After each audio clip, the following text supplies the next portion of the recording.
Hey everybody, welcome to another episode of Purple Insider. Matthew Coller here, and this is mostly a porch podcast. Dane Mizutani, the Pioneer Press, is here. We are near the porch, but inside because there's some construction going on outside that would have made this audio basically unlistenable. So here we are to have Dane Mizutani pick the Vikings schedule, much awaited. We've done this a couple summers in a row where we sit down and have you pick every single Vikings game. So I'm excited about that. We're going to get to that in just a moment. But first, we actually have a little bit of news as Netflix has dropped its latest version of Quarterback, and Kirk Cousins is in it again, and we've got some juicy quotage from Kirk Cousins that I want to talk about before we get you picking that schedule. So this comes via Josh Kendall of The Athletic, who covers the Falcons. He says that Kirk Cousins in the Netflix documentary said, "It felt like I had been a little bit misled, or certainly if I had had the information around free agency about them drafting Michael Penix, it would have affected my decision." Kirk said, "I had no reason to leave Minnesota, and as much as we loved it there, if both teams were drafting a quarterback high, then he would have decided to remain with the Minnesota Vikings." So I guess, Dane, where we should start is your reaction to Kirk Cousins saying, "Hey, I loved Minnesota. If I had known that they were going to draft quarterback high in Atlanta, I would have just stayed with the Vikings." Are you buying or selling Mr. Cousins' statement? I'm buying that if all things were equal, if the information that was at his fingertips was the same, I think he would have stayed here. I think the biggest draw to Atlanta, aside from the dollar signs in his eyes, and as much as we want to talk about him being a polarizing quarterback, he is not a polarizing businessman. He's just great at that. But if everything was equal and the money, I think, even was a little less in Minnesota, I think he might have stayed if he knew at the time that, yes, Minnesota was going to take a quarterback high. Yes, Atlanta was going to take a quarterback high. Because I think if we go back and remember that season prior, obviously with the Achilles injury, but I think he was generally happy in Minnesota. And I always go back to that quote, "It's not the dollars, it's what the dollars represent."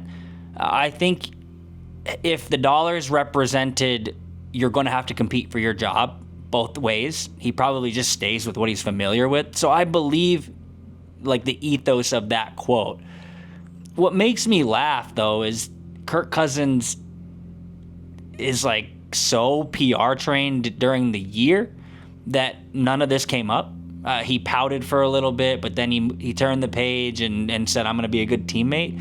But then, when these behind-the-scenes cameras come on, he's more than willing to be open. So I would have preferred to just hear this quote last season, rather than have it pop up in a Netflix documentary in the middle of the summer. But that's kind of par for the course. He knows what to say, when to say it, and yeah. So I think overall, not surprised by the quote, but it did make me turn my head this morning when I heard it. Apologies if you can hear the construction going on outside. We're doing our best here with that. But I'm only half buying it because I think that what he's saying in general makes sense. That, hey, if I had known they were going to do that, I would have just stayed with the situation where I was happy, which logically fits. But here's the difference. If the Atlanta Falcons still had plans when they signed him in the back of their head maybe to go out and draft a quarterback and then... Well, actually, let me reverse a little bit. I'm not sure that they did. I see where you're going here. I'm not sure that the Atlanta Falcons knew that they were going to draft a quarterback, but they got Kirk into their building, and then they got to take a look at him medically, and then they pulled off this shocking move. They also got to know Michael Penix through the draft process before they did this as well. And that makes me wonder if they had a true understanding of where he stood with the recovery for his Achilles injury, because there are multiple layers to this. And when Kirk first got on the field in 2024, not good. Didn't look like he could really even run at all. So they must have seen him trying to work out, or seen where he was at, or stuck his leg in an MRI machine or something before they made that surprising decision to get Michael Penix. And the other reason that I'm not fully buying this is the difference in dollars was massive from what the Vikings, I would guess, would have offered Kirk Cousins, because I think the Vikings, and this has maybe been reported around a few different times, but I don't know if there was anything truly definitive as far as a dollar number, but if the Vikings were bringing Kirk Cousins back, it would have been a 1-year type of deal, or maybe a 2-year contract that was actually one, and they could get out of it. What Atlanta was offering is a 4-year contract with $100 million guaranteed. So you're talking about a difference between staying in Minnesota and maybe getting 30 or 40 million versus 100 million. Like, hey, I know that after a certain amount of dollars, how many more do you really need? But that's a huge amount of generational dollars that you can have in your family for the rest of your existence. I don't know if it would have changed anything. I mean, if the dollars were the same, then okay. If they were close, then okay. But at least my expectation is that they wouldn't have been anywhere close. And I think that even if the Falcons had been straight up with Kirk Cousins and said, yes, we're going to sign you to this $100 million guaranteed contract, but we are planning on drafting a quarterback because we like Michael Penix, I expect that Kirk would have said, okay, the problem is that they didn't tell him, they weren't upfront with him.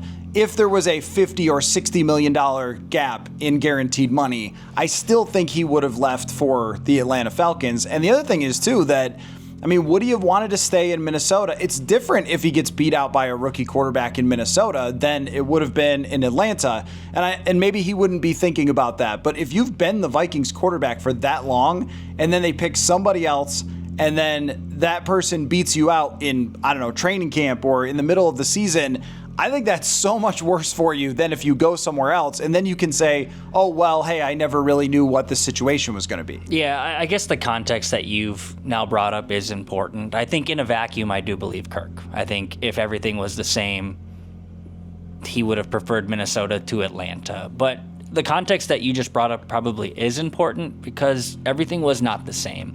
And I think you make a good point where he thinks or is saying he was misled by the Atlanta Falcons. The Atlanta Falcons probably feel a little bit like they were misled by Kirk Cousins because money talks all the time, and it talks really loudly.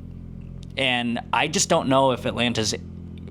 Maybe Arthur Blank just really wants one before he goes, but I don't think they're committing that much money if they know they're going to draft a guy at 8. So I think we've theorized this. I don't know if it's ever been outwardly reported, but we have always kind of theorized they got Kirk in the building and we're like, uh-oh, we need a contingency plan and we need a contingency plan fast. So I think the context is important there. I think that's a good point to bring up. But if you're from a Vikings perspective here, like if you're a Vikings fan reading that quote this morning on Tuesday morning, or if you're a Vikings fan watching this podcast or listening to this podcast now, you should thank your lucky stars that someone was misled throughout this process, because while I don't know, we can't, with the butterfly effect, go back and say everything would have been this, and this. I just think there would have been different vibes last year if Kirk Cousins was in this building. I think Sam Darnold, the way he carried himself throughout this, and just kind of a natural progression, turning of the page, Sam goes and gets paid. If Kirk Cousins comes here last year and everything is the same or stays in Minnesota, J.J. McCarthy gets hurt and Kirk Cousins performs well, then are we really talking about we are now in the J.J. McCarthy era, or are we talking about, oh, Kirk Cousins versus J.J. McCarthy in training camp? I just think the clean break was so necessary. And whether it was Kirk lying or misleading about his medicals, or Terry Fontenot just being obsessed with the shiny new toy, or Arthur Blank just wanting a franchise quarterback, whatever the calculus was that led to where we are now, I think Vikings fans and I think Vikings management, I think Vikings players, all of it, I think everyone is probably more happy and better for it, regardless of where the other guy is now. Folks, as you know, over the last 5 years, I've built up Purple Insider into my own small business, but I realize as a business owner that I still have a lot to learn. That's where IDOU comes in. I'm learning to jumpstart my company's growth through IDOU courses and how to be more innovative and use their award-winning methods to help me lead Purple Insider confidently in a changing media landscape. One of the things that's overwhelming to me and many business owners is AI. IDOU has a whole suite of AI and design thinking programs that are helping me learn how to combine AI tools with human created design to boost the creativity and solve some of Purple Insider's problems. That's just one example, but there are all sorts of examples for every business leader out there at IDOU. Class starts soon, so enroll today. For a limited time, IDOU is offering my listeners 15% off site-wide. So go to IDEOU.com/Purple Insider. That is IDEOU.com/Purple Insider, 15% off. Again, IDEOU.com/Purple Insider. Well, there's a really important part of this, which is if they had brought back Kirk, let's say he plays the entire season last year, I would project that they would win maybe 8 games with that version of Kirk Cousins, which, all right, well, you would have drafted a little bit higher, I guess. But the issue would have been exactly what Atlanta is running into, which is the salary cap. The best part of Sam Darnold is that gentleman costs $10 million and now is off the books.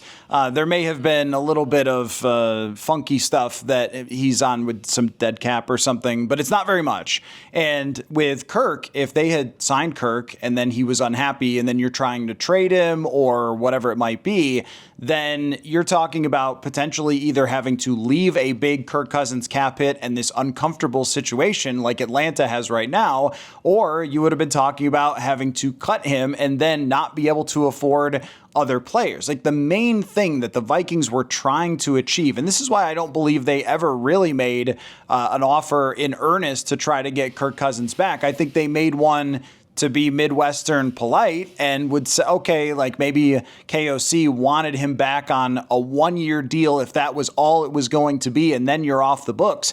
But I think Kwesi Adofo-Mensah planned this entire thing out over a number of years to be in a position to buy a Will Fries, a Jonathan Allen, a Javon Hargrave, bring back Byron Murphy, bring back Aaron Jones, trade for Jordan Mason.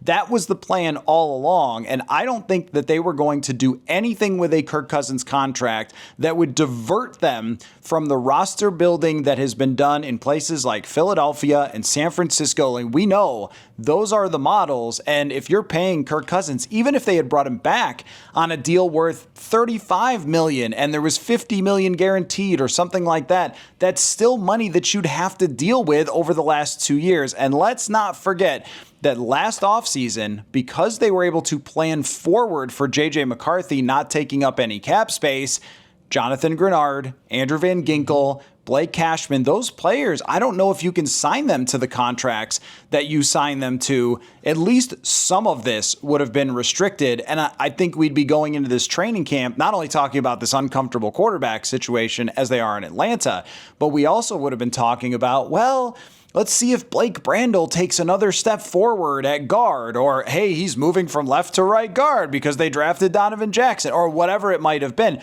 Oh, maybe they can develop Jalen Redmond into being that defensive tackle they've always dreamed of. But instead, we're not having those same discussions that we had during the Kirk era. And it's a little bit of the irony of the salary cap, right? It's like Kirk Cousins can certainly win with the right roster, but you can never build the right roster as long as you have him on his current contract. So none of this exactly works the way it's being presented, but also our experience in covering Kirk Cousins was kind of like this. This quote reminded me of a lot of the rehashing of history that wasn't exactly right, or what happened on that play, Kirk, and there's a different version between what the coach says and what Kirk Cousins said. And I had an anxiety spike as I read this because there were so many times where there was a Kirk Cousins quote that we were having to pick apart. Who's right here? Who's wrong here? What did he really mean when he said this, that, or the other thing?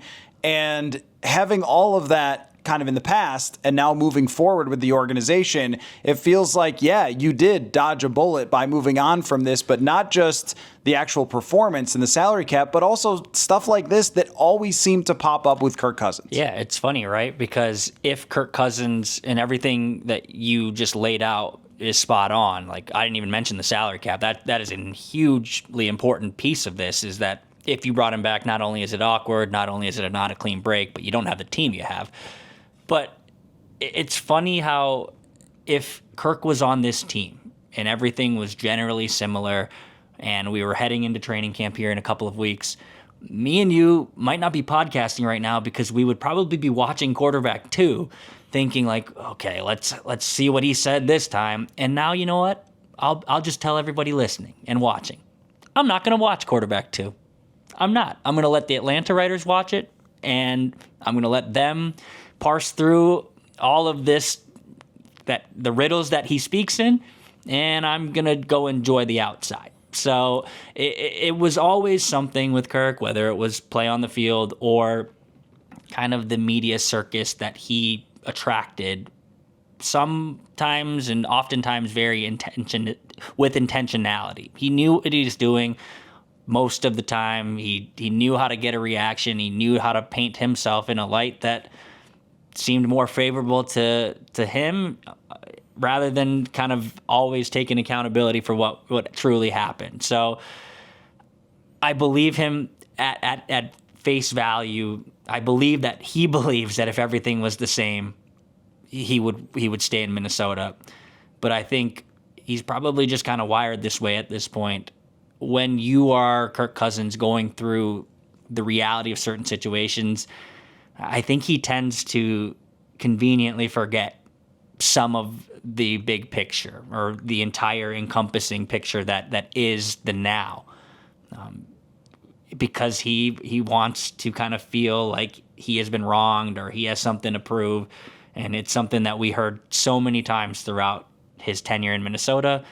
And I'm sure the Atlanta writers will be hearing it many more times to come this season and however long he's on the books there. Well, the first thing he did was admitted to tampering when he got there. So that was kind of an interesting first impression. But you're right that in order to fully believe, oh yeah, I would have just stayed in Minnesota, I loved it there, you have to ignore a lot of context and a lot of other facts about that situation, including the very, and I thought, they call it like alpha press conference that he gave on his way out of Minnesota. You mentioned it's not about the dollars, it's what the dollars represent. But there were a bunch of kind of boss lines, which I fully respected. I actually thought it was kind of cool. It's the coolest thing he did in Minnesota. He burned it down on the way out. He basically said, pay me or I'm leaving. Right. Like, hey, it's about what the dollars represent. You got to really love me. And if you don't, I'm going to go somewhere else.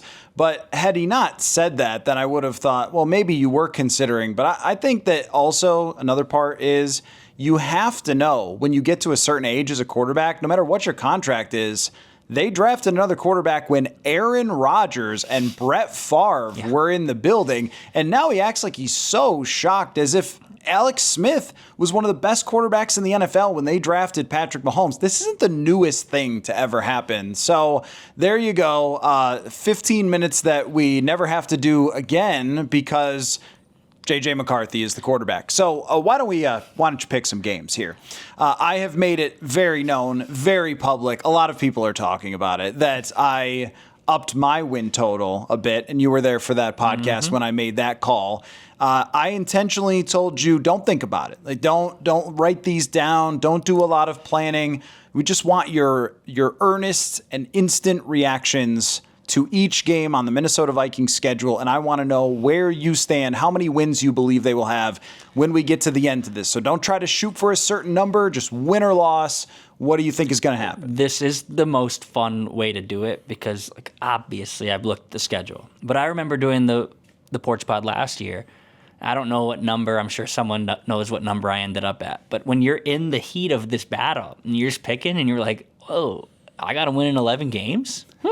So we'll see what happens. I really haven't gone through and picked this out. This is all off the cuff, and we'll see how many wins we end up here. I actually think last year you ended up on 10, and we got to the end of the pod, and you went like, oh, I don't even know if they can get 10. And then you looked pretty smart. Yeah. So let's start it off. At the Chicago Bears, Soldier Field, September 8th. I can't wait for this one. Caleb Williams, J.J. McCarthy, and I saw the Vikings tweeted out that there's only 9 more Mondays until they play. And I was like, you know what? That actually doesn't seem that long from now. We're almost playing football here. So is it a win or a loss for the Minnesota Vikings on September 8th? I'm going win. I think they do start off 1-0. I love that it's in prime time. I love that it's 30 minutes from where J.J. McCarthy grew up. I love that J.J. McCarthy just instantly gets to get thrown into the fire that is Soldier Field. Like, I'm sure it won't be a normal game. It never is. So, yeah, let's get after it. Week 1, J.J. McCarthy at Soldier Field. We'll see what happens. They won't have to worry about the spikes probably. They're 7 studs or whatever. Like, it's early enough in the season, but I can almost guarantee you that something weird is going to happen in that game. So welcome to Minnesota, JJ. I'm thinking kick return on the first kickoff for touchdown by somebody, and then a missed field goal by somebody, maybe a double doink to win or lose that game. Okay, 1-0, and then Kirk Cousins, possibly Atlanta Falcons. I still think what's going to happen is some quarterback will get hurt in preseason or training camp, and Kirk Cousins will end up wherever that quarterback, or just some team's quarterback plays so badly, maybe Cleveland, that they end up making a phone call to Kirk. We'll see. But as for now, planning on Michael Penix versus J.J. McCarthy, week 2, September 21st. What happens? Home game, right? Yep. 2-0. I think they win that game too. I think it'll be close. I love Michael Penix, and I think there is a world where Michael Penix would look pretty damn awesome in a Vikings uniform. But watching J.J. McCarthy throughout the spring, very excited to watch him in the summer. It does seem like he has a grasp of this offense right now. And I think by September, that will be even more amplified. Primetime game at home.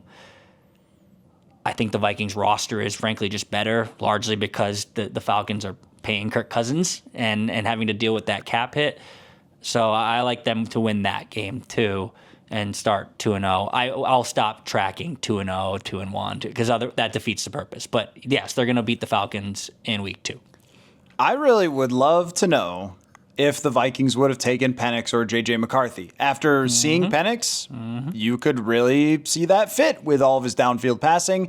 But then again, the Vikings should be very pleased with where things are with J.J. McCarthy. And it might just be the case that everybody from that draft class is awesome. Yeah. It's happened before. The 2020 draft class was like that, where all the quarterbacks were somewhere between good and great.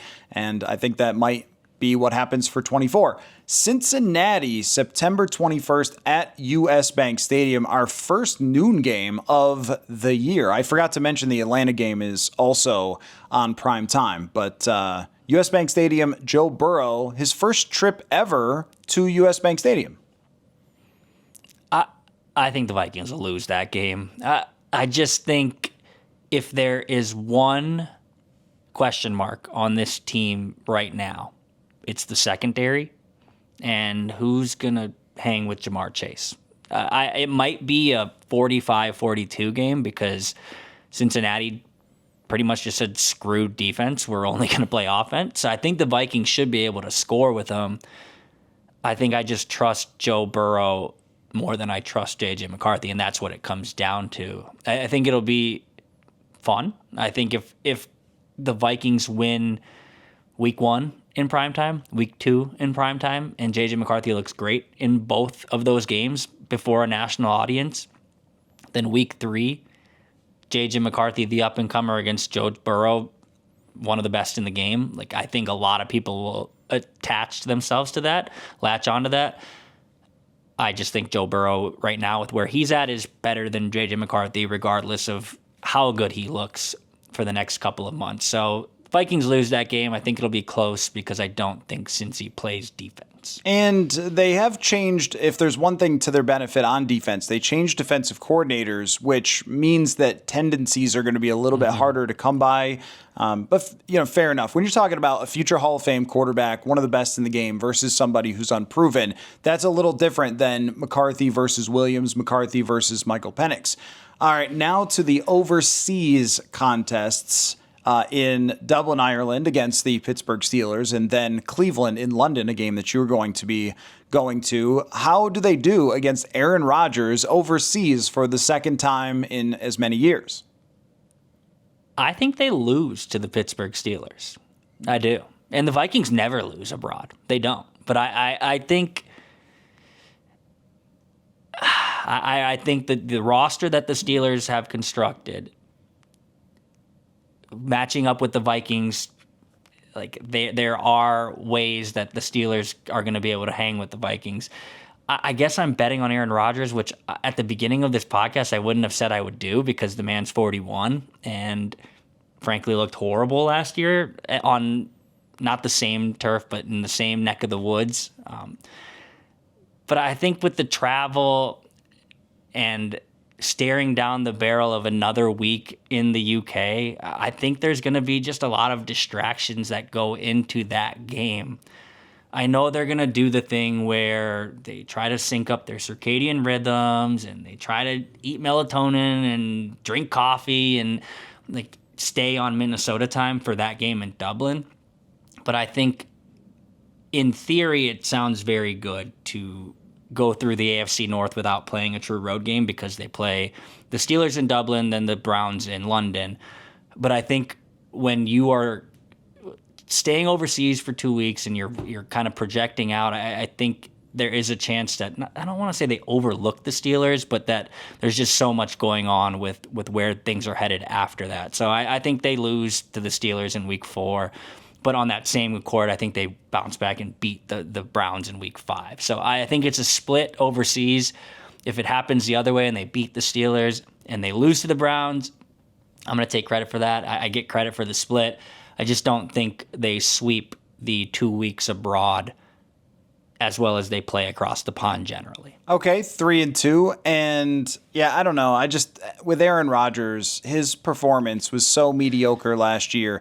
The thing you have to be concerned about is Pittsburgh's defense. And they just added Jalen Ramsey to that mix. And suddenly Jalen Ramsey versus Justin Jefferson sounds awesome. And the defensive line is great. So the Vikings offensive line will be tested there. It's always hard to run against the Pittsburgh Steelers. There's a lot going on there.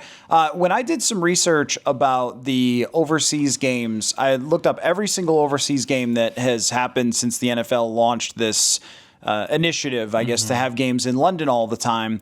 And one of the things that I noticed, and I didn't include the Brazil game because I don't know what to make of that. But one thing that I noticed was that the better team often won, which I know sounds like, wow, hot take, right?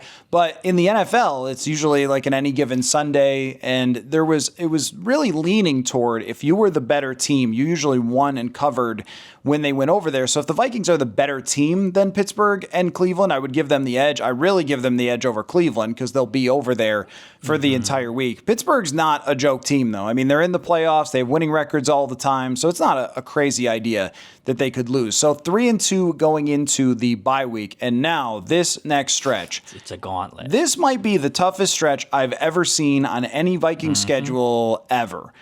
Starting with the Philadelphia Eagles at US Bank Stadium, October 19th, coming out of the bye week. They lose. The Vikings lose that game. Philly, until I see differently, and it's July 8th, right? Yeah. I'm just going to remember the team that absolutely dismantled the Kansas City Chiefs in the Super Bowl, and I know they'll look different by October of 2025, but I can't get that out of my head, and I can't see the Vikings beating a team that they have seemingly modeled themselves after in their roster build. So it's the start of a gauntlet in their schedule, and probably a stretch that will define how good this team is. I just don't think they beat the defending Super Bowl champions. So the only argument that I would make, I totally get that, they are still probably the strongest roster in the entire league, is that sometimes when we all pick a game to go a certain way, it just doesn't. Yeah. And I mean, think about San Francisco last year. How many of us had the Vikings losing to San Francisco in that first game, and they blasted San Francisco? And the other part is, there's a reason why teams don't go back-to-back is because they've played a lot of football games. And last year, Saquon Barkley maybe had one of the best, top 3 to 5 running back seasons of all time.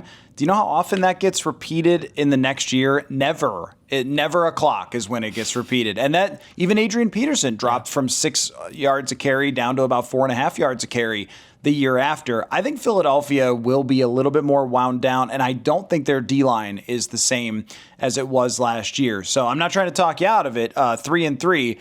But I think that one's probably closer than we're making it because of how good Philadelphia was last year. Now, this to me might be the entire of the whole schedule, the hardest game. And that is at the Los Angeles Chargers. People forget the Chargers had the number one defense in the entire NFL last year. They have a excellent quarterback, and I'm gonna toss out a little shout to Los Angeles last year. Their fans showed up for that Vikings-Rams game on Thursday night. It's a little harder to get the fans out there for a Thursday night game in the middle of October where people have lives. And I think the Chargers have maybe reinvigorated their fan base. All that said, not trying to talk you into a result here. I just think it's a really, really tough game. So the Vikings at 3-3 against the Chargers, what happens? Short week, right? That's on Thursday night in Los Angeles.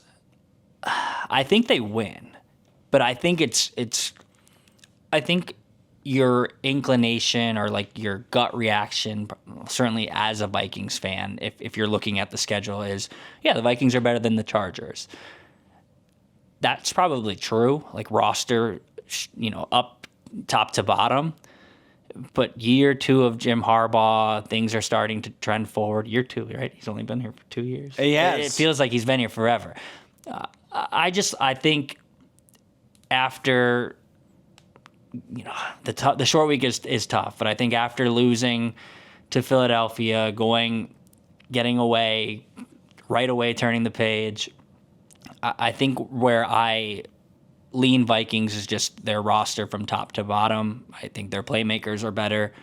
I think their quarterback, by that point in the season, if he is trending in the direction that I think he will trend this season, not on par with Justin Herbert, but any given day can give you a puncher's chance. And so I think why I'm picking a win there is I'm betting on J.J. McCarthy beating his former coach, and with the help of the Vikings roster just being better than the Chargers. But I agree, tough week to go from Super Bowl champions to short week flying backwards in time zones. It's not going to be an easy one. I just don't think I think the skid kind of stops there. Or I guess I had them beating Cleveland. When you pick the schedule, you don't know where you're at. But I don't think this snowball will continue after losing to the Super Bowl champions at home. All right, 4-3, and then you talk about tough. Now they do get a couple extra days here, but they go from playing the Los Angeles Chargers to Ford Field, and this will be quite a travel situation for us, even like going out to LA. And it sort of reminds me of the playoffs last year. Of week 18, we're in Detroit, then we're traveling to Glendale. It's like, whoa, this is a lot. But there is a couple extra days. They play on October 23rd and then not again until November 2nd.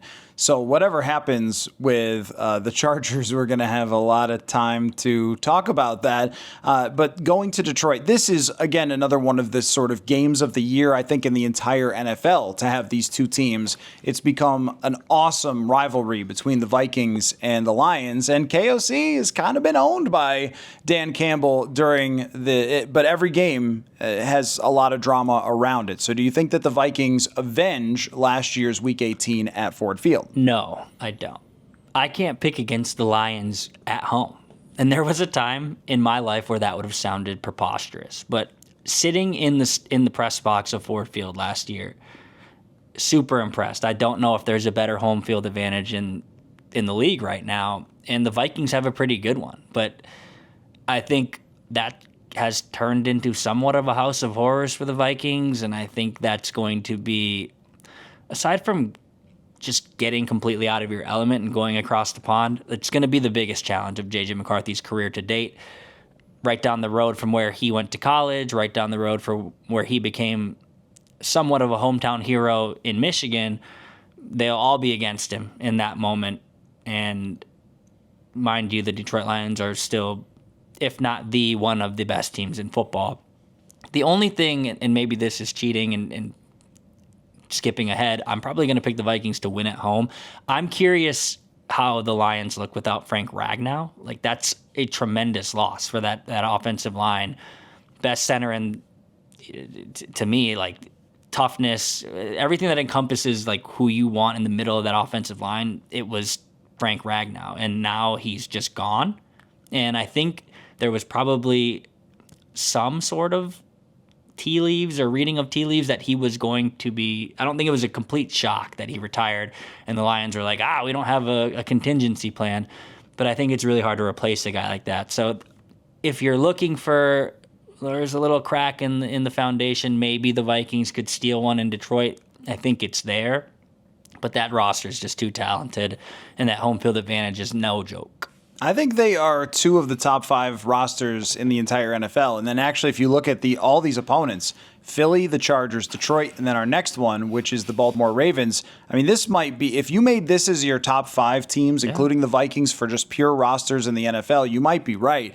So 4-4, they come back home. Lamar Jackson, his first time ever at US Bank Stadium. I mean, thank you, Roger, just from us. This is great. I mean, we get at US Bank Stadium, we get to sit there and watch Joe Burrow against Brian Flores, Lamar Jackson against Brian Flores, the Philadelphia Eagles against the Vikings defense. I mean, there's a lot of juice in these home games. If you're a season ticket holder, like, congratulations for this year. But suddenly, in your version of the schedule, this is a pretty big game at 4-4. So are they able to defeat the great MVP, 2-time MVP, and really could have been 3-time MVP, Lamar Jackson? See, this analysis is not going to be very good for this game because I'm going to harken back to what you just said like 5-10 minutes ago. I think everyone's going to be picking against the Vikings in this game, neglecting the fact that they're at home and that Brian Flores is a mastermind who you don't have to beat Lamar Jackson in a 7-game series. You just have to confuse him for one Sunday. I think they do that. I think this is one of those games on the schedule that you look at and say they have no chance, not against that team, not against Lamar Jackson, not against Derrick Henry, not against that defense that's always flying around and ball hawking pretty much ever since I was a child. It feels like that Ravens defense has been the same, and if not the same, then it's rhymed with the other defenses from the past. Everyone's going to be picking against them, so I'm going to pick the Vikings for that game. All right. So I think they win. I can buy it. I mean, look, with the team that they have, there's going to be a handful of these games where they're not favored, but there's still a coin flip to win the game, especially if it's at home. And the reason you build the roster as strong as you do is so you don't face Baltimore and go, oh, man, they have no chance. Because there were a lot of games in the past, and some they even won, but we would go into it and be like, their roster is just not really good enough to win this game. I don't feel that way about, like, this is a tough one. Philly's a tough one. The Detroit's a tough one. But I don't feel like when you match up position for position, this is where it does come down to McCarthy and, I don't know, Will Reichert, I guess, is you can go toe-to-toe with any of these teams if you're just going player for player, and then it depends on how your quarterback performs. Chicago, Caleb Williams did not enjoy his first trip ever to US Bank Stadium at all. Will he enjoy his second trip ever to US Bank Stadium? No, I don't think so. And I think Ben Johnson could be the right coach for that job. But similarly to how I can't get the Eagles beating the Chiefs out of my head, and that's why I picked them to beat the Vikings, I cannot get Caleb Williams' disastrous stretches of play as a rookie out of my head.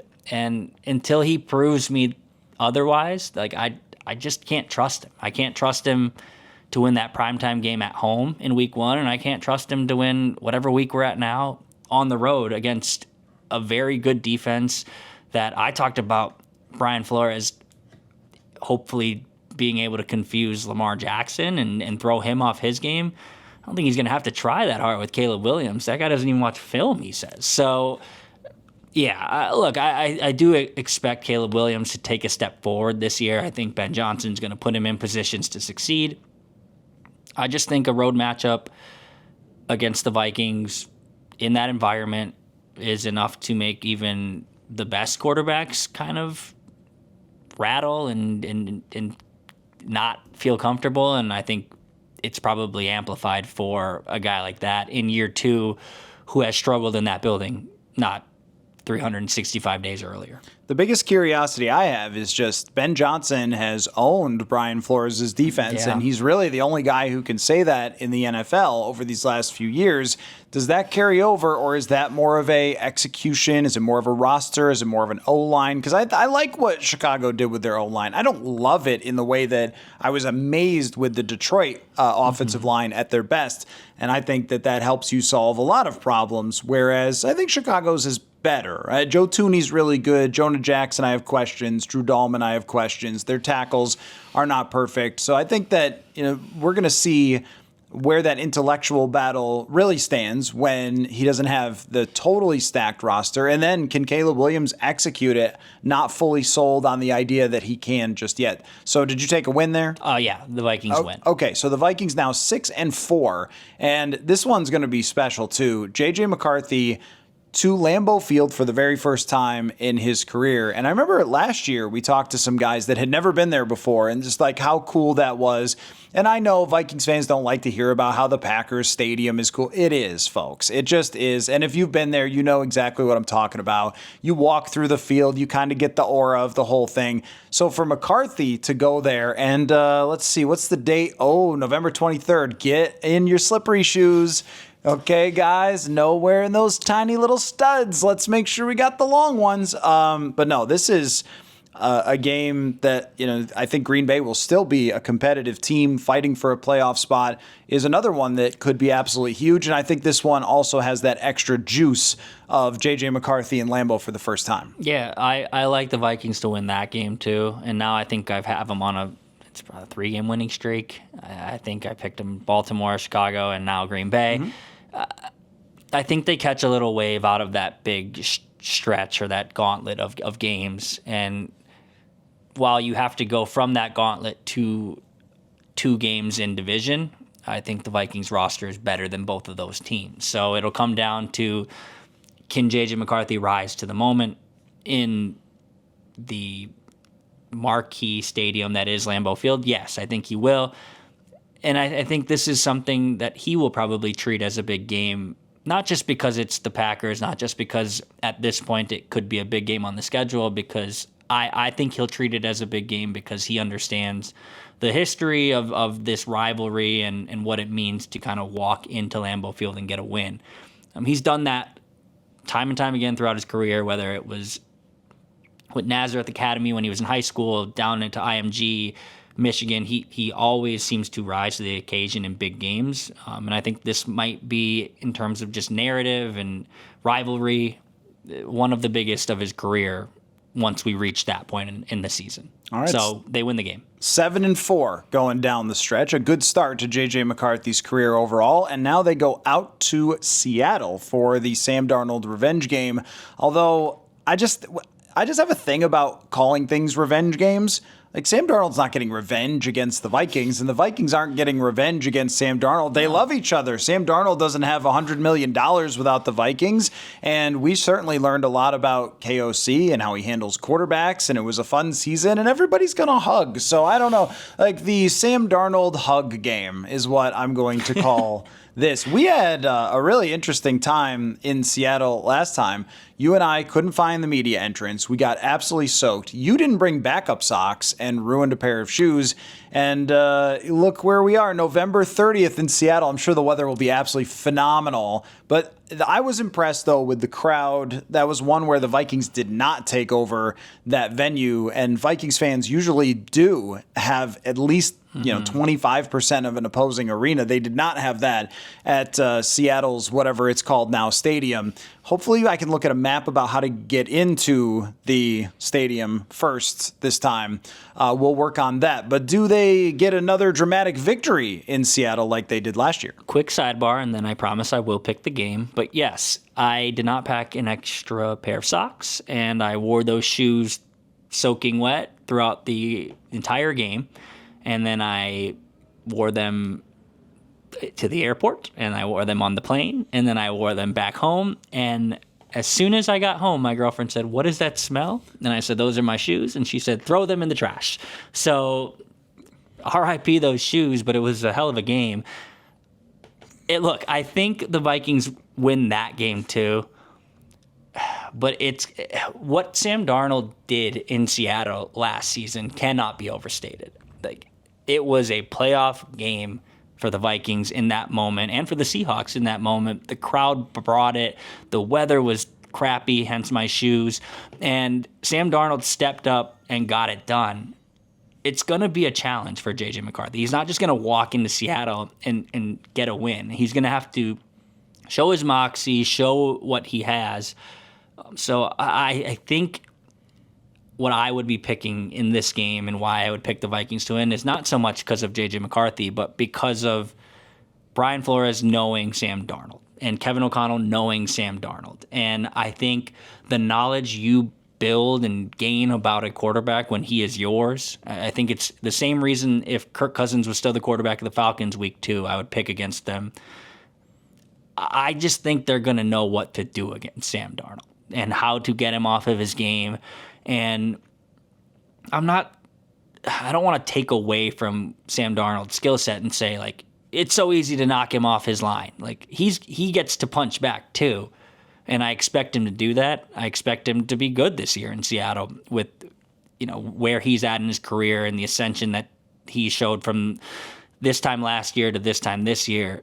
But I'm just going to bet on the Vikings know this guy. And for one game, I think they're going to get the best of him.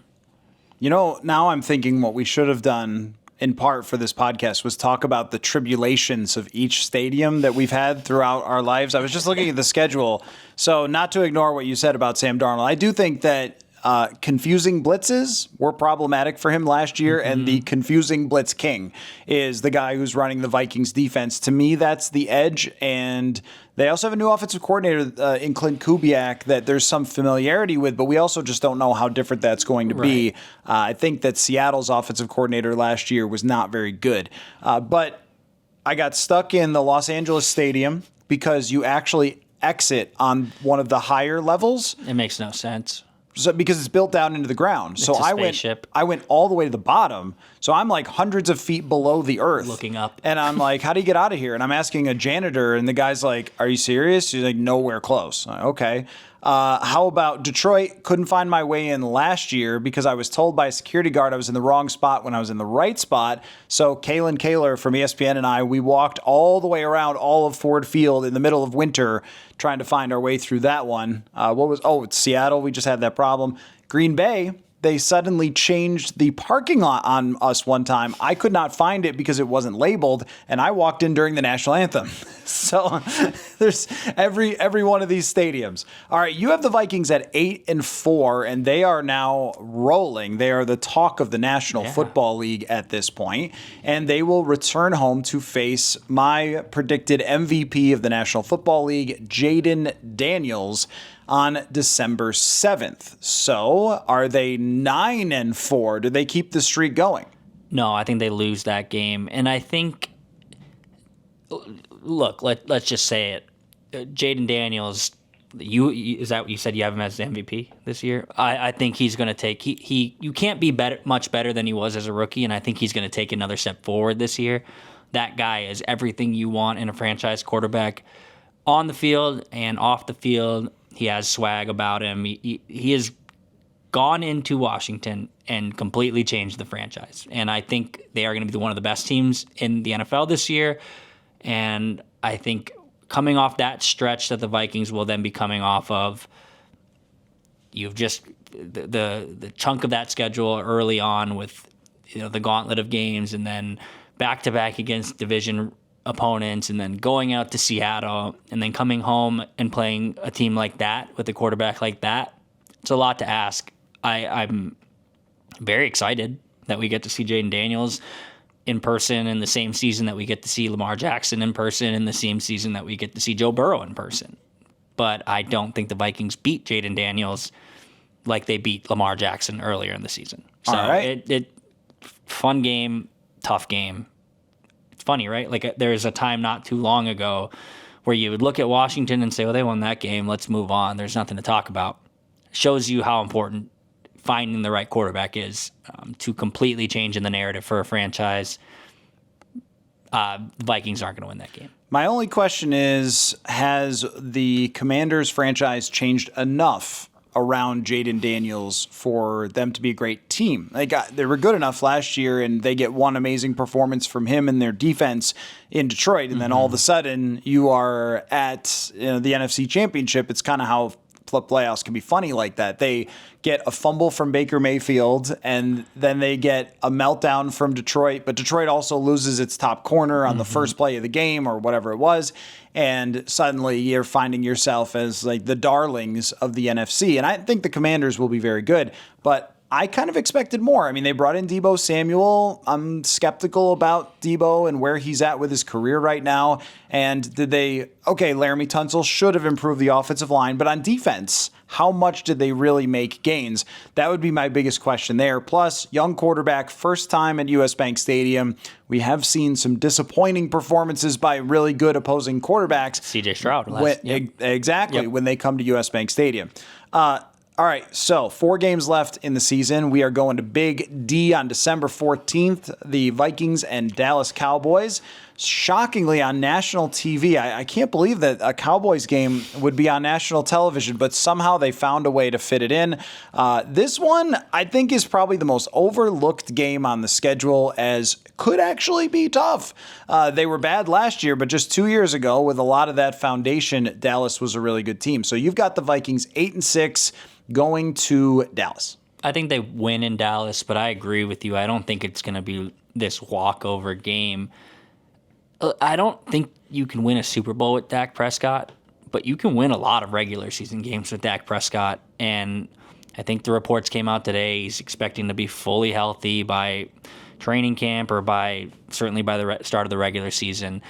If he stays healthy, if he is the quarterback there, and that's where you are having to go into Jerry World with the Vikings late in the season, I don't think that's just an easy win. But this is where I go back to the roster. And I don't think I've talked about the roster in a few games here. It's been more narrative driven while the game is picking, or while I'm picking the game in my head. I think the Vikings are just better than the Cowboys, top to bottom. And I think late in the season, when execution is very important, I think that is going to be of the utmost importance. I'll take them to win that game on the road. Game wreckers. That's what the Cowboys have. That's what would concern me. They have Micah Parsons. They have, I assume Trayvon Diggs is going to come back to 100%. They have CeeDee Lamb. It's always possible that they can pull off a win, but that would advance the Vikings then to 9-6 with 3 games left to go. Do we have to talk a lot about the Giants game? Because there's no one on earth who picked the Vikings schedule, who picked them to lose against the New York Giants at New York. That team's got some defensive talent, but aside from that, I don't even think Brian Daboll's the coach by the time the Vikings arrive in New York. Yeah, we just skip past that. I'm just excited to go to New York around Christmas time. That'll be fun. Nothing like Christmas time in New York. The Vikings will win that game, and it won't be close. Okay, so 10-6, right? Or what? No, 10-5. 10-6, I think. Well, there's 2 games left to go, so it's got to be. I knew this would happen. Shoot. I knew this would happen. Let me run through it real quick. Let me run it through quick. You had wins against Chicago, Atlanta. So they start out 3-2, and then you have them losing to Philly. 3-3. 3-3. No, 3-3. Then the Chargers. Sorry, folks, we lost track. It always happens every single time if I don't write it down. If you're at this point in the podcast, you're listening, so you can hear us go through. This is a recap of obviously that's the reason we did this, was to recap. So they start out 3-2, they lose to Philly 3-3, they beat the Chargers to 4-3, beat Detroit, right? No, they lose to Detroit for 4-4. 4-4, and then they go on a 4-game win streak to go to 8-4, lose to go to 8-5, then 9-5, 10. Yeah, it's 10-5. Okay, 10-5. 10. Okay. Yeah. Okay, I had it right mostly. Wow, all right. They already won 10 games. Wow. Look at that. Look where we're at in the schedule. 2 games to go. Home against Detroit, and then home against the Green Bay Packers to finish off the schedule. I kind of put myself in a box because earlier in the podcast, if people were listening earlier and they've gotten to the end, I said I was going to pick Detroit to lose this game. So Vikings split. They do. I don't think Kevin O'Connell has had so little success against the Detroit Lions in his career over the past 3 or 4 years. I think it turns at some point. I think they win a home game. So, yeah, I guess they're at win number 11. My biggest piece of analysis for that is I think the U.S. Bank Stadium crowd's going to bring it. I think by that point in the season, if they have already won 10 games, they will be firing on all cylinders. And in this reality, the Vikings are one of the better teams in the NFL. I think they put it together on the field at home against the Lions and move to 11-5. 11-5, and then the Green Bay Packers, maybe Kirk at backup quarterback for the Vikings will take off his shirt again and blow the gal horn. Just had to work that into a Jaron. Close the loop. There's never been a bigger gap between the pregame hype and what actually happened than the Jaron Hall game of everyone's so jacked up. Kirk's ripping off his shirt. U.S. Bank Stadium just explodes, and then, yeah, nothing. So do they win 12 games? Yeah, they do. So they beat Green Bay at home. They close the season out on a high note. They win 12 games, and it is crazy to me that I have them at 12 games winning, or 12 games won, and that's still 2 less than what Sam Darnold did last year. What happened last season was truly incredible. I don't think we really realized what was happening at the time. And I think if the Vikings win 12 games, like they're going to do, you heard it here first in the Almost Porch Pod, obviously people will be excited about that team and that version, but I think it will also give some credence and some appreciation to how special last season was too. I don't think it gets talked about enough. I think me and you talk about what Sam Darnold did. But if the Vikings win 12 games, people will be ecstatic. If they win 12 games with J.J. McCarthy as their quarterback, they will be penciled in to win a Super Bowl at some time in his career.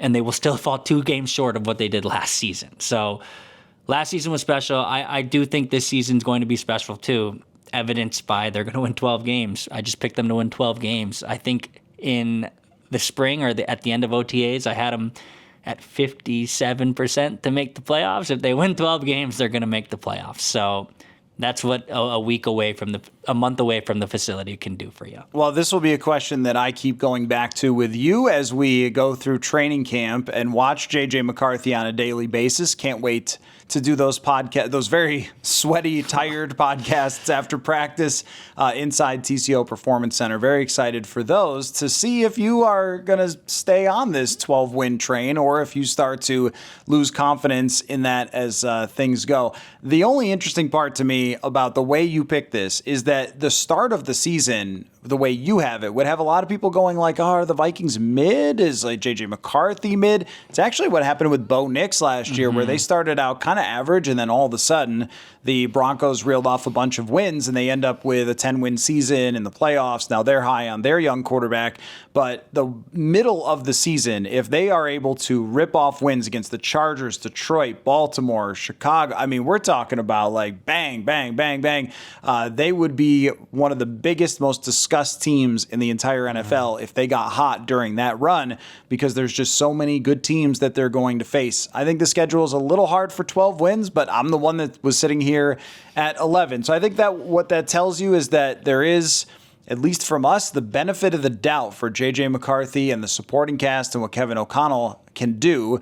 And we'll see if we give less benefit of the doubt or more as we go along. So I think what we'll probably have in our picks is like, how confident are we in the picks that we made before training camp? Yep. Like, do we get 3 weeks in and say like, oh, 11 wins, I feel great about that? Or are we going like, maybe we should delete that podcast? That's what we're going to find out. So Dane Mizutani, Pioneer Press, thank you so much for stopping by the house here in the, as you said, Almost Porch Podcast. I think this worked out much better than having all the construction sounds outside, but we still got the natural light. So this was good. I enjoyed it. Thanks for coming over. Football. Can't wait.